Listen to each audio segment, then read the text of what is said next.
In this video, we're going to calculate the speed using the formula distance is equal to speed multiplied by time. So as always on these questions, we first write out what information we have and what we need to work out. So a train travels 148 kilometers. Well, that's a distance, so let's put that next to the D. In 4 hours. Well, that's the time. Put that down here.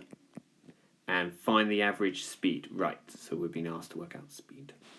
The next thing I do is I write out the formula we use, which is distance is equal to speed multiplied by time. And then I substitute in the values I know. So D, do I know D? Yes, I do. That's 148 kilometers. So let's put that underneath the D, put the equal sign. Speed I don't know, so I'm going to keep that as S. S times now the time is 4 hours.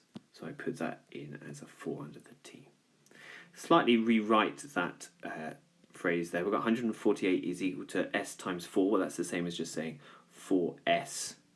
Now I need to get S on its own, so I need to divide both sides by the number in front of the letter, which is 4 in this case here.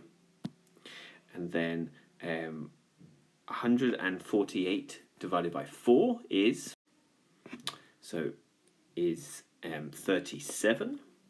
4S divided by 4 is S. So I've got S is equal to 37 kilometers per hour. So that was the speed.